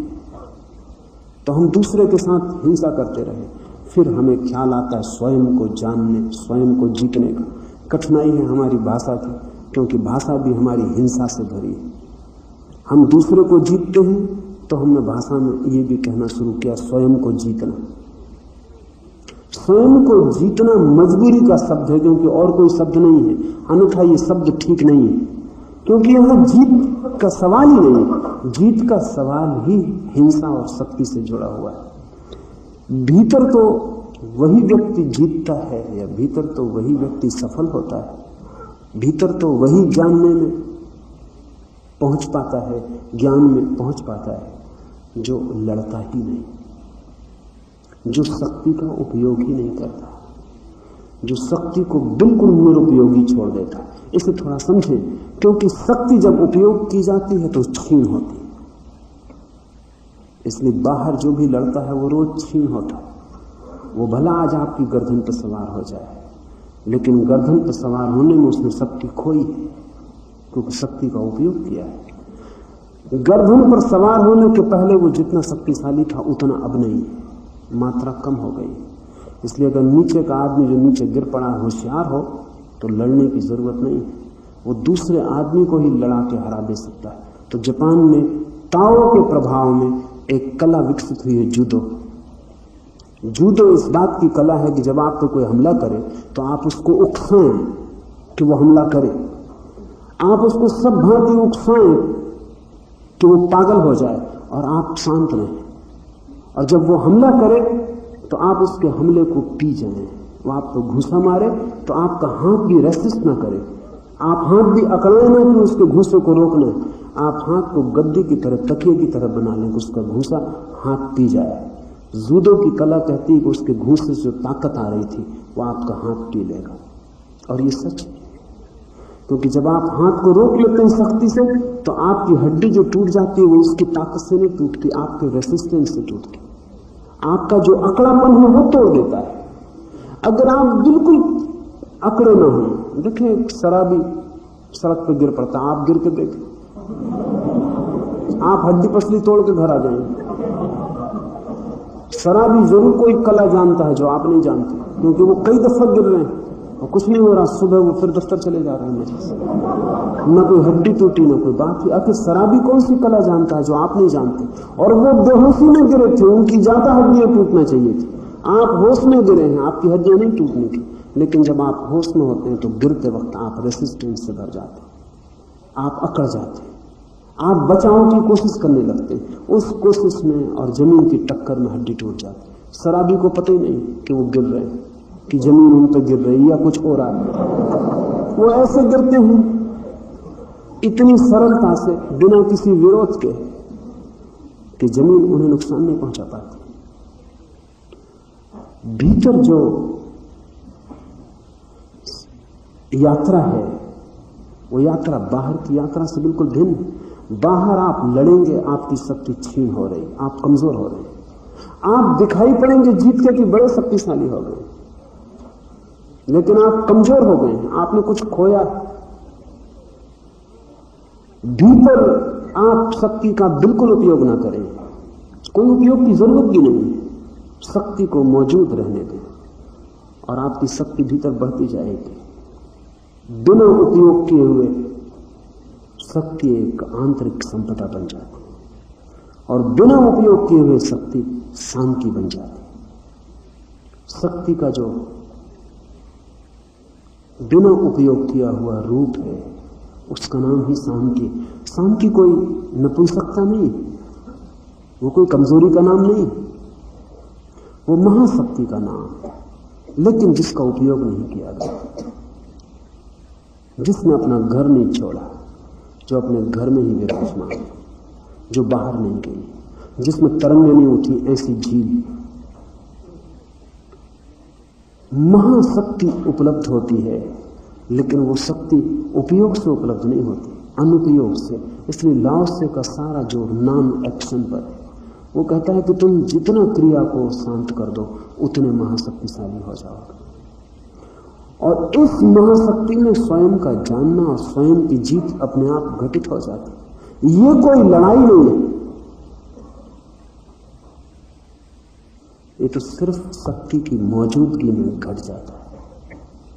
जैसे सूरज निकलता है और फूल खिल जाते हैं, कोई सूरज को आके फूलों को खिलाना नहीं पड़ता। सूरज निकलता है, पक्षी गीत गाने लगते हैं, कोई एक एक पक्षी के कंठ को खटखटाना नहीं पड़ता कि अब गीत गाओ। सूरज कुछ करता ही नहीं, उसकी मौजूदगी और जीवन संचरित हो जाता है। जिस दिन आपके भीतर आप सिर्फ मौजूद होते, शांत मौजूद, जस्ट योर प्रेजेंस, सिर्फ उपस्थिति, आपकी उपस्थिति में जो महाशक्ति प्रकट हो जाती है, विजय घट जाती। भीतर की विजय कोई संघर्ष नहीं, भीतर की विजय कोई युद्ध नहीं, भीतर की विजय कोई दमन नहीं। लाओत्से कहता है जो दूसरों को जीतता है वह पहलवान, और जो स्वयं को जीतता है वो शक्तिशाली। जो दूसरों को जीतता है वो व्यर्थ ही अपनी शक्ति खो रहा है। आखिर में उसके हाथ खाली रह जाएंगे, आखिर में वो पाएगा उसकी मुट्ठियों में सिवाय राख के और कुछ भी नहीं। और जो स्वयं को जीत लेता है वही वस्तुतः शक्ति का उपयोग कर रहा है। उसने जीवन ऊर्जा में जो भी छिपा था, मूल्यवान, सुंदर, सत्य, वो सभी पा लिया है। आप दो तरह का उपयोग कर सकते हैं शक्ति का, एक तो बाहर दूसरों को जीतने में, और एक भीतर स्वयं को जीतने में। दोनों का गणित अलग है और दोनों का तंत्र अलग है, दोनों के काम का ढंग अलग है। बाहर शक्ति को हिंसात्मक होना पड़ता है, भीतर शक्ति को अहिंसात्मक होना पड़ता है। बाहर शक्ति विध्वंस करती है, भीतर शक्ति सृजनात्मक हो जाती है, आत्मसृजन, स्वयं का आविष्कार। लेकिन भाषा की मजबूरी है, हम जो बाहर के लिए उपयोग करते हैं वही भीतर के लिए उपयोग करना पड़ता है। लेकिन आप फर्क समझ लेंगे। ये कोई जीत नहीं है, क्योंकि यहां न कोई हारने को है भीतर और न कोई जीतने को है। यहां दो नहीं है कि हार जीत हो सके। इसलिए जो लड़ने में लग जाता है वो द्वंद्व में पड़ जाता है, और उसका द्वंद्व उसे और भी रुग्ण कर देगा। द्वंद्वग्रस्त सन्यासी, साधक, योगी 24 घंटे एक ही काम में लगा, अपने से लड़ने के काम में लगा। इस काम में कभी भी विजय आती नहीं। कौन जीतेगा, कौन हारेगा, वहां दो नहीं। और इस लड़ने में वो अपनी शक्ति खो रहा है। इधर मैंने अनुभव किया, एक युवक मेरे पास आए, कोई 10-15 वर्ष होते होंगे। उस समय उनकी उम्र कोई 35-40 के बीच में रही होगी। साधक, बड़ी तीव्रता से खोज में लगे हुए। उन्होंने मुझसे पूछा कि अभी तक मैं अपने को काम वासना से रोक रहा हूं, लड़ रहा हूं, ब्रह्मचर्य को साधने की कोशिश कर रहा हूं।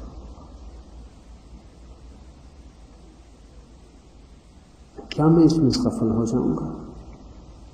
मैंने उनसे कहा कि 45 साल तक तो सफलता का आसार रहेगा, 45 साल के बाद हार शुरू हो जाए।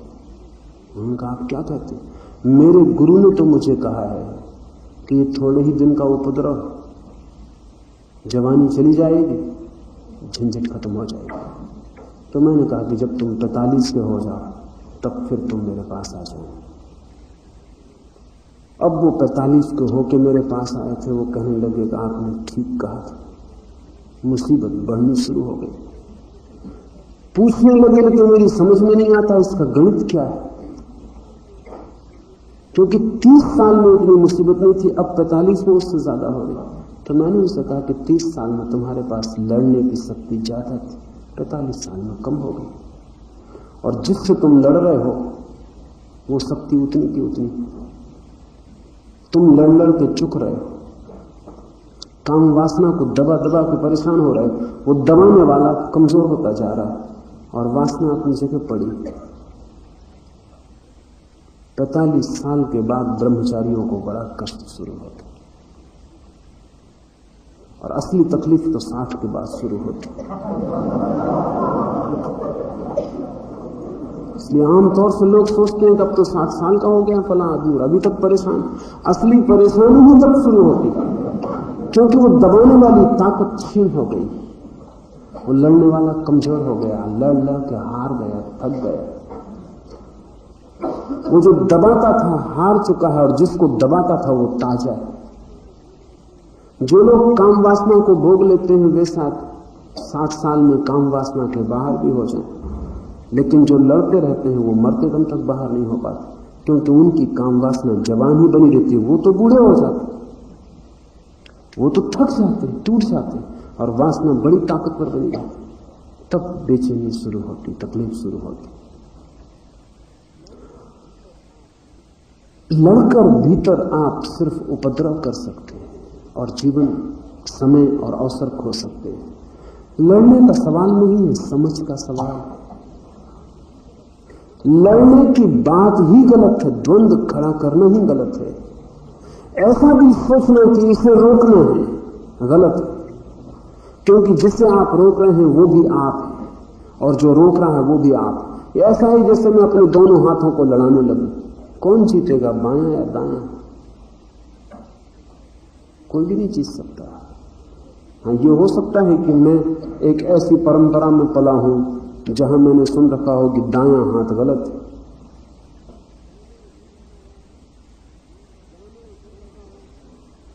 जहां मैंने सुन रखा हो कि दायां हाथ गलत या बायां गलत, एक ठीक है और एक गलत है, तो मैं पूरा का पूरा वजन अपना उस हाथ पर रख लूंगा जो ठीक मैंने सुन रखा है, और जो हाथ गलत है उसको वजन नहीं दूंगा। लेकिन इससे क्या फर्क पड़ता है, वो हाथ मेरा ही, और वजन दूं या ना दूं, चाहे मैं अपनी ताकत पूरे दाएं तरफ से लगाऊं तो भी बायां मेरा है, और मैं ना भी लगाऊं तो कोई फर्क नहीं पड़ता। मजे की बात यह है कि जब मैं ताकत बाएं हाथ को न दूंगा और दाएं हाथ को दूंगा तो थोड़ी देर में दायां हाथ थक जाएगा और बायां ताजा रहेगा, क्योंकि जिसको ताकत दी गई वही थकेगा, बायां थकेगा नहीं। और आखिर में पाऊंगा कि बायां जीत जाएगा, जरा सी ताकत और बायां दायां को नीचे कर देगा।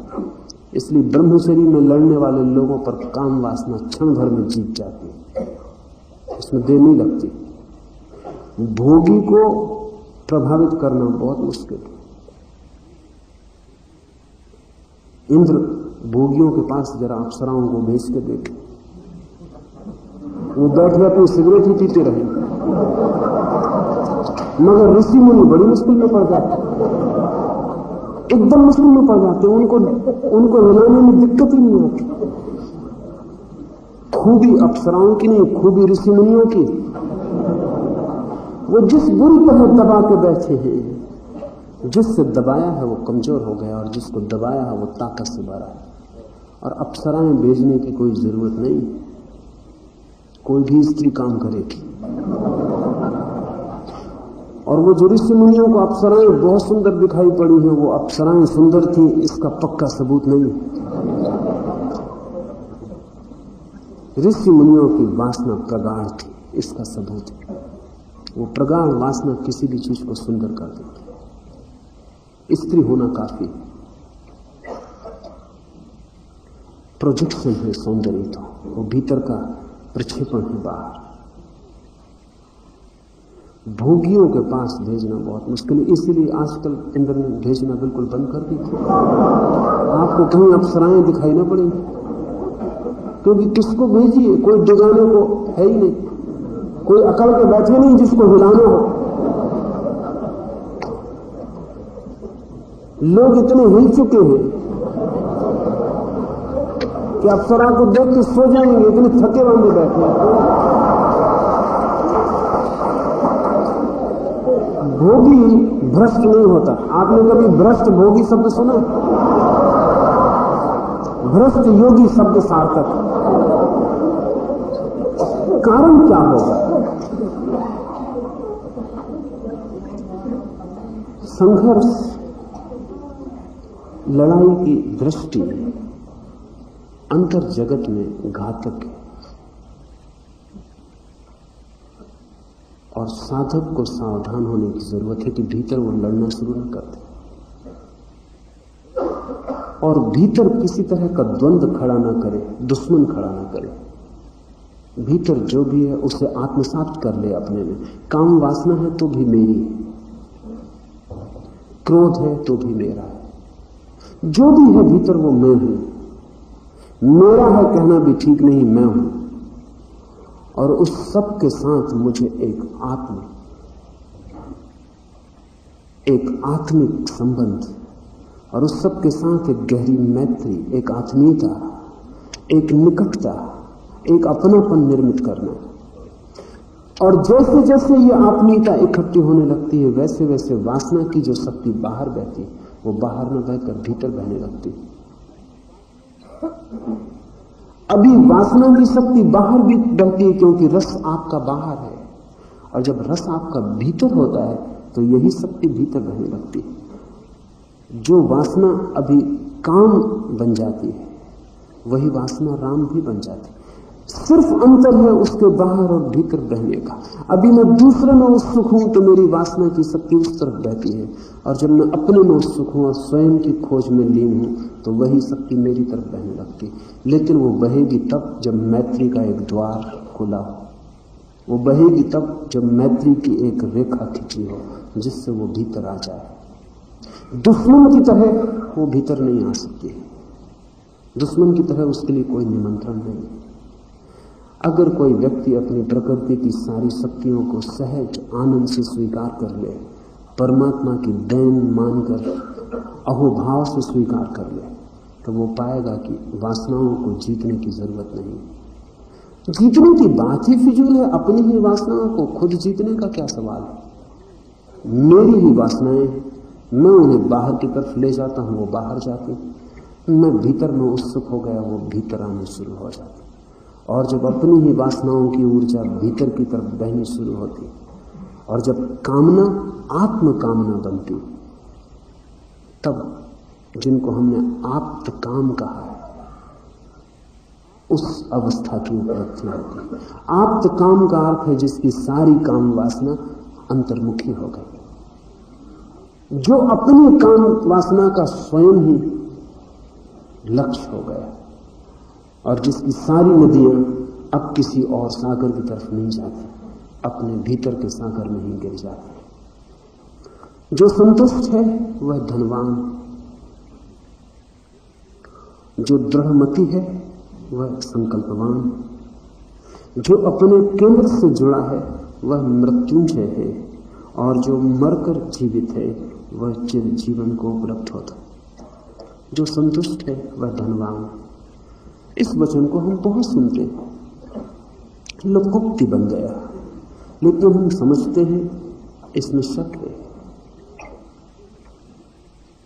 लोग समझाते हैं वो भी समझते हैं इसमें शक है।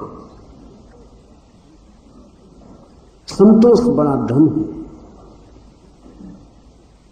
और संतुष्ट व्यक्ति सदा सुखी है, ऐसा हम सुनते हैं।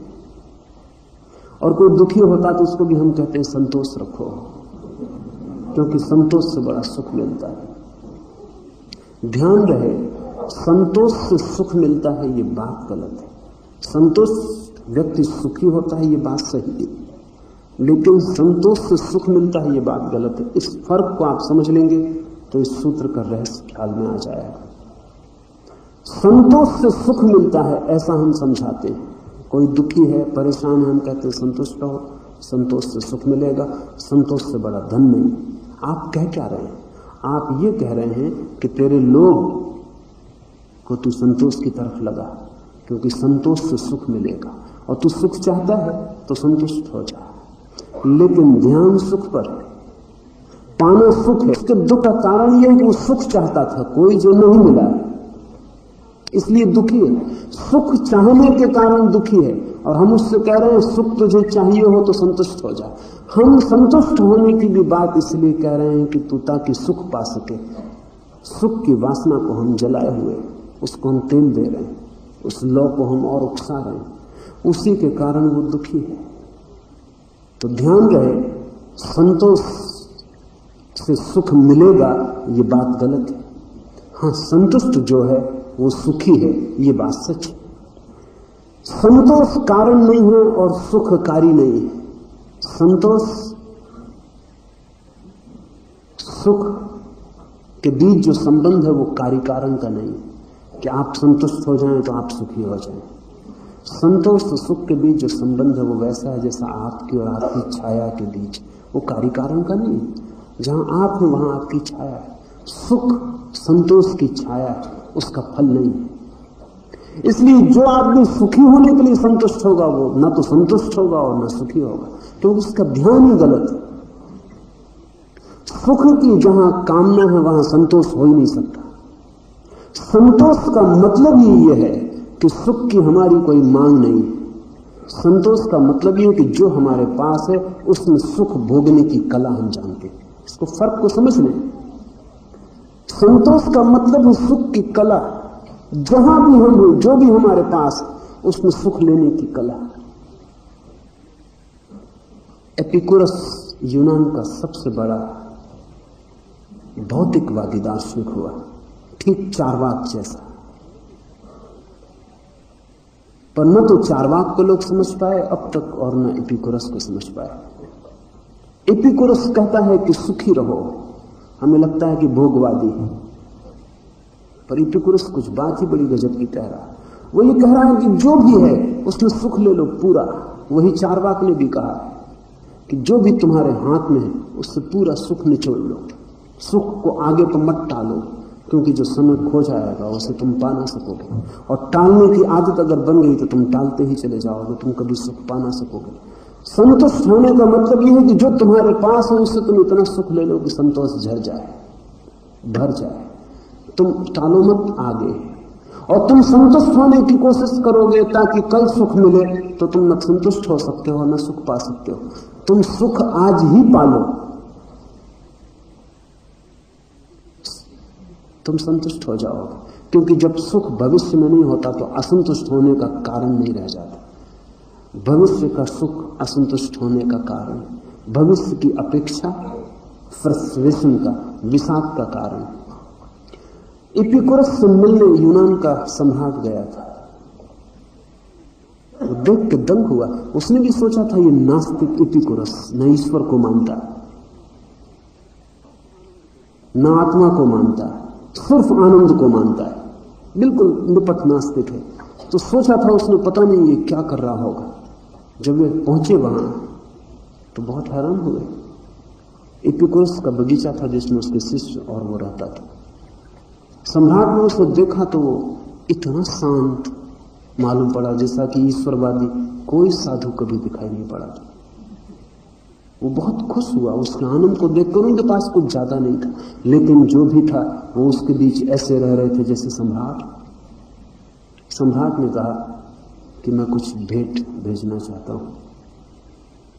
डरता था सम्राट कि एपिकुरस से कहना कि भेंट भेजना चाहता हूं, जो भौतिकवादी पता नहीं साम्राज्य जी मांग ले। डरता था तो उसने कहा, फिर भी उसने कहा कि आप जो कहें मैं भेज दूं। तो एपिकुरस बड़े सोच में पड़ गया। उसके माथे पर कहते हैं पहली दफा चिंता आई। उसने आंखें बंद कर ली, उसके माथे पर बल पड़ गए। और सम्राट ने कहा कि आप इतने दुखी क्यों हुए जा रहे? तो एपिकुरस ने कहा जरा मुश्किल है, क्योंकि हम भविष्य का कोई विचार नहीं करते, और आप कहते हैं कुछ मांग लो, कुछ आप भेजना चाहते हैं, तो बड़ी मुश्किल में आपने डाल दिया। हमारे पास जो है हम उसमें आनंद लेते हैं, और जो हमारे पास नहीं है उसका हम विचार नहीं करते। अब इसमें मुझे विचार करना पड़ेगा जो मेरे पास नहीं है आपसे मांगने का।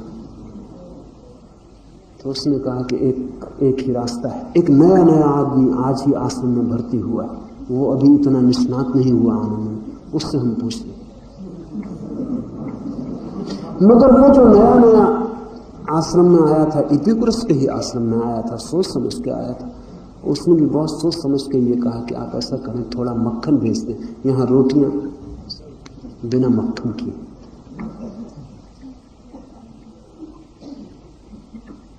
सम्राट ने मक्खन भेजा नहीं, वो मक्खन साथ लेके आया। वो देखना चाहता था कि मक्खन का कैसा स्वागत होगा। उस दिन आश्रम में ऐसा था जैसे स्वर्ग उतर आया हो। वो सब नाचे, आनंदित हुए। मक्खन रोटी पर था। वो सम्राट अपने संस्मरणों में लिखवाया है कि मुझे भरोसा नहीं आता कि मैंने जो देखा वो सत्य था या स्वप्न, क्योंकि मेरे पास सब कुछ है और मैं इतना आनंदित नहीं हूं। और उस रात सिर्फ रोटी पर मक्खन था, वे सब इतने आनंदित थे। जो है उसमें सुख लेने की कला, संतोष। संतोष का मतलब समझ लें। संतोष कोई अपने आप को समझा लेना नहीं, कोई कंसोलेशन नहीं है कि अपने मन को समझा लिया कि नहीं है अपने पास तो अब उसकी क्या मांग करना। जो नहीं है वो नहीं है, जो है इसी में भगवान को धन्यवाद दो। वैसे मन में लगा ही है कि वो होना चाहिए था, क्योंकि जो नहीं है उसका भी क्या विचार करना। जो नहीं है उसका कोई विचार नहीं, और जो है उसका रस, उस रस में लीन हो जाने से संतोष जन्मता है। और संतोष सुख, संतोष धन है। असंतुष्ट सदा निर्धन है। उसके पास कितना ही हो, क्योंकि वो जो है उसका तो हिसाब ही नहीं रखता, वो तो जो नहीं है उसका हिसाब रखता है। तो असंतुष्ट सदा निर्धन है, क्योंकि अभाव का हिसाब रखता है। वो जो नहीं है उसका हिसाब। संतुष्ट धनवान है, क्योंकि वो उसका ही हिसाब रखता है जो है। और जो है वो इतना है कि आपने कभी उसका हिसाब नहीं रखा, इसलिए आपको पता नहीं। सुना है एक सूफी फकीर से एक युवक ने कहा कि मैं आत्महत्या कर लेना चाहता हूं, क्योंकि जिंदगी में कोई रस नहीं, मेरे पास कुछ भी नहीं। उस फकीर ने कहा तू घबरा मत, एक सम्राट से मेरी पहचान है, और जो तेरे पास है तुझे परख नहीं, लेकिन मुझे परख में बिकवा दूंगा। उसने कहा कि मेरे पास कुछ है नहीं, बिकवा क्या देंगे, देखते हैं खाली हूं बिल्कुल, झोला भी मेरे पास नहीं है जिसमें कुछ रख सकूं। उसने कहा तू फिक्र न कर, मेरे साथ आ। वो उसे महल के दरवाजे पर ले गया, भीतर से लौट के आया और उसने कहा कि 1 लाख अगर दिलवा दूं तो क्या ख्याल। पर उसने कहा कि बेच कौन सी चीज रहे। उस सूफी फकीर ने कहा कि तेरी आंखों का सौदा कराया। सम्राट कहता 1 लाख में खरीद लेंगे दोनों। उसने कहा क्या कहते आंख 10 लाख में भी मांगता हो तो मैं बेच नहीं सकता।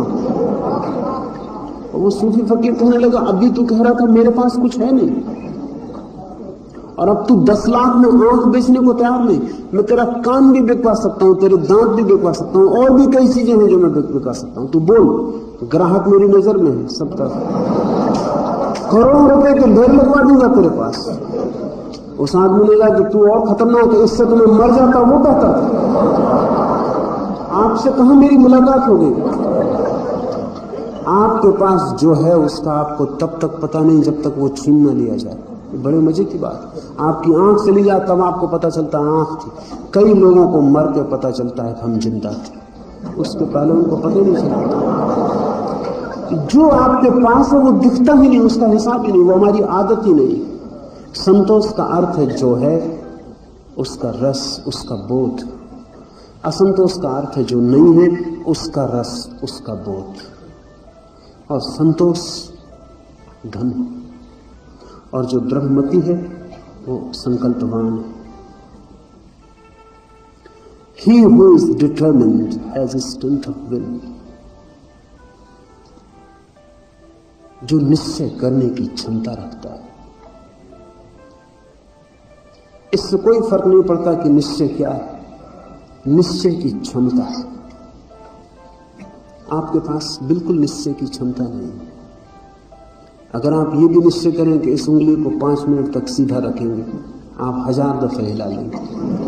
उतना भी कि 2 मिनट में आंख खुली रखूंगा तो बस आंख जवाब देने लगेगी। आप 1000 कारण निकाल लेंगे और आंख को झपका लेंगे।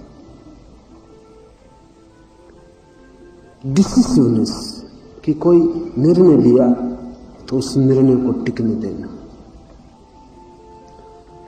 निर्णय के टिकने देने में आप इकट्ठे होते हैं, संकल्प पैदा होता है। सच कहें तो आत्मा पैदा होती, चाहे वो कितना ही छोटी बात क्यों ना हो। छोटी और बड़ी बात का सवाल नहीं है। जब आप किसी बात पर एक निर्णय लेते हैं और निर्णय लेते ही विकल्प का कोई सवाल नहीं रह जाता, बात समाप्त हो गई, अब लौटने का कोई उपाय न रहा।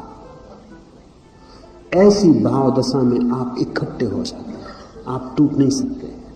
लेकिन अभी आप छोटा सा भी निर्णय लेते हैं तो जब आप निर्णय ले रहे हैं तब भी आप भली भांति जानते हैं कि चलने वाला नहीं। ये बड़े मजे की बात, जब आप ले रहे हैं तब भी आप जानते हैं कि चलने वाला नहीं। ये जो भीतर से कह रहा है कि चलने वाला नहीं, यही उसको मिटाएगा, यही उसको तोड़ेगा। सुना है मैंने कि विवेकानंद का एक प्रवचन एक बूढ़ी औरत ने सुना, वो भागी हुई घर गई, क्योंकि विवेकानंद ने बाइबल का एक वचन उद्धृत किया था और कहा था कि फेथ कैन मूव माउंटेन्स, विश्वास से पहाड़ भी हटाया जा सकता। उस बूढ़ी औरत के मकान के पीछे एक पहाड़ी थी, तो उसने सोचा कि हद हो गई, अब तक इसका अपने को पता ही नहीं था। अगर विश्वास से पहाड़ी हटाई जा सकती, हटाओ इस पहाड़ी। वो भागी हुई घर पहुंची, उसने खिड़की से आखिरी बार पहाड़ी को देखा, क्योंकि फिर जब प्रार्थना कर चुके थे तो पहाड़ी हट चुकी है। फिर उसने खिड़की बंद की और प्रार्थना की और फिर उठ के देखा पहाड़ी वहीं के वहीं थी। उसने कहा हमें पहले से पता था कि ऐसे कहीं कोई पहाड़ी ना हटती, पहले से ही पता था। तो फेथ का क्या मतलब होता है?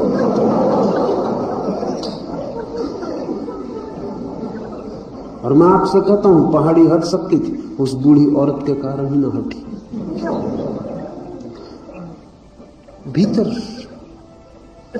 निश्चित ही श्रद्धा पहाड़ को हटा सकती, पहाड़ों से भी बड़ी चीजें हैं उनको हटा सकती, लेकिन श्रद्धा का मतलब होता है एकजुट, एक भाव, जहां कोई द्वंद्व नहीं भीतर, जहां कोई दूसरा स्वर नहीं। ध्यान रखना वो जो दूसरा स्वर है वो उपद्रव है। जब आप किसी को साथ विवाह कर रहे हैं तब भी आप भीतर तलाक का फॉर्म भर रहे हैं। जब आप किसी से प्रेम कर रहे हैं तब भी आपको पता है कि आप जो कह रहे हैं ये सच नहीं हो सकता, ये है नहीं। मित्रता का एक हाथ बढ़ा रहे और दूसरा हाथ दुश्मनी के लिए तैयार रखा हुआ है। टूटे हुए खंड खंड, ये खंडित व्यक्तित्व जो है यही दरिद्रता है। अखंड व्यक्तित्व समृद्धि है। जो दृढ़मति है वही संकल्पवान, और जो अपने केंद्र से जुड़ा रहता है वह मृत्युंजय है, जिसने अपने केंद्र के साथ अपना संबंध स्थापित कर लिया, नहीं टूटने दिया, जिसकी जड़ें नहीं उखड़ी स्वयं के केंद्र से, उसकी कोई मृत्यु नहीं है। क्योंकि मृत्यु केवल परिधि की है, केंद्र की मृत्यु नहीं। मृत्यु केवल आपके व्यक्तित्व की है, आपकी कभी भी नहीं है। मरते हैं आप इसलिए कि आप जिससे अपने को जोड़े हैं वो मरण धर्म है, और जो आपके भीतर अमृत है उस पर आपका कोई ध्यान नहीं है। ये जो स्वयं की अंतरयात्रा है, विद्वता को अलग करें, ज्ञान को ध्यान में लें, दूसरे को जीतने की चिंता छोड़ें, स्वयं की विजय की यात्रा पर निकले। धन धन में नहीं, संतोष में है और संकल्प में है, निर्णयात्मक बुद्धि में आपकी आत्मा है। ऐसी दृष्टि हो और ऐसी यात्रा हो तो आप अपने केंद्र से पुनः जुड़ जाएंगे। जुड़े ही हुए हैं, स्मरण आ जाएगा, प्रतिभिज्ञा हो जाएगी, और उस प्रतिभिज्ञा का अर्थ है कि आप मृत्युंजय हैं। और जो मरकर जीवित है वह चिर जीवन को उपलब्ध होता है, और आपको अपनी परिधि पर मरना होगा तो ही आप अपने भीतर छिपे चिर जीवन को जान सकेंगे। आपको अपनी इंद्रियों से मरना होगा तो आप अपने अतीन्द्रिय जीवन को जान सकेंगे। आपको अपने मन में मरना होगा तो आप अपने आत्मा के अमृत को जान सकेंगे। जीसस ने कहा है, जो बचाएगा अपने को वो खो देगा, और जो खोने को राजी है उसको मिटाने का कोई भी उपाय नहीं। मरने की कला भी सीखनी चाहिए, तो ही हम जीवन के परम रहस्य को जान पाते हैं। मरने की कला का अर्थ है परिधि पर बाहर दूसरों की तरफ से मर जाना। सिर्फ एक ही बिंदु जीवन का रह जाए, वो मेरे भीतर के चैतन्य का केंद्र, और सब तरफ से मैं अपने को समेट लूं और मर जाऊं। एक क्षण को भी ये घटना घट जाए कि बाहर की दुनिया समाप्त हो गई, सब मर गया, सब मरघट, और सिर्फ मेरी एक ज्योति जलती रह गई, फिर मेरे लिए मृत्यु नहीं। फिर मैं वापस लौट आऊंगा, इस मुर्दों की दुनिया में वापस आ जाऊंगा, लेकिन फिर मैं मरने वाला नहीं। एक क्षण का भी अनुभव हो जाए स्वयं के स्रोत का तो अमृत उपलब्ध हो गया। अमृत की खोज लोग करते हैं कि कहीं अमृत मिल जाए, कहीं पारे में छिपा हो, किसी रसायन में छिपा हो। एक बूढ़े सज्जन को मैं जानता रहा हूं, जैसे जैसे उनकी मौत करीब आती वो और पगलाते जाते। वो जब भी मुझे मिलने आते थे बस वो एक ही उनकी बात थी कि अमृत जैसी कोई चीज है। किस रसायन विधि से आदमी सदा जीवित रह सकता है, वो बताइए। मैं उनको कहा कि आपको तो मरना ही होगा, क्योंकि जिस जगह आप अमृत खोज रहे हैं वहां तो मृत्यु ही है। कोई रसायन विधि अमृत्व नहीं दे सकती, लंबाई दे सकती जिंदगी को, अमृत्व नहीं दे सकती। और लंबाई से कुछ हल नहीं होता, लंबाई से मुसीबत बढ़ती, क्योंकि जितनी लंबाई होती है उतनी ही मौत ज्यादा दिनों तक पीछा करती। जो आदमी 1 ही साल की उम्र में मर गया उसको शायद मौत का पता ही नहीं, लेकिन जो आदमी 100 साल में मरेगा उसने 100 साल मौत को अनुभव किया, 100 साल डरा है, बामुश्किल मर रहा है। आपको पता है अभी अमेरिका में उन्होंने एक सर्वे किया तो उन्होंने देखा कि 35 साल की उम्र में 100 आदमियों में से केवल 20 आदमी आत्मा की अमरता में भरोसा करते। 100 में से केवल 20 35 साल की उम्र में। 50 साल की उम्र में 100 में से 40 भरोसा करते। 70 साल की उम्र में 100 में से 80 भरोसा करने लगते। और 100 साल के ऊपर उन्होंने जितने आदमी मिले उनमें एक भी नहीं मिला जो आत्मा की अमरता में भरोसा न करता हो। जैसे जैसे मौत डराने लगती वैसे वैसे आत्मा अमर है ऐसा भरोसा आदमी करने लगता। 35 साल की उम्र में अकड़ होती, मौत का कोई भय नहीं होता। 100 साल में सभी की कमर झुक जाती, मौत काफी प्रगाढ़ हो जाती। मैं उनको कहता था कि आप बाहर मत खोजें, बाहर खोजने से कोई कभी अमृत को उपलब्ध नहीं होता। अमृत जरूर मिल सकता है, लेकिन वो रसायन में नहीं, वो किसी वनस्पति में नहीं छिपा है, और वो किसी अल्केमी की कला में नहीं छिपा है। अमृत जरूर उपलब्ध है, लेकिन वो स्वयं के भीतर है, और वो उसे उपलब्ध होता है जो मर कर जीवित है, जो बाहर की परिधि पर मर जाता है और सिर्फ भीतर के जीवन में जीता है, वह चिर जीवन को उपलब्ध होता है। 5 मिनट कीर्तन करें और फिर चलें।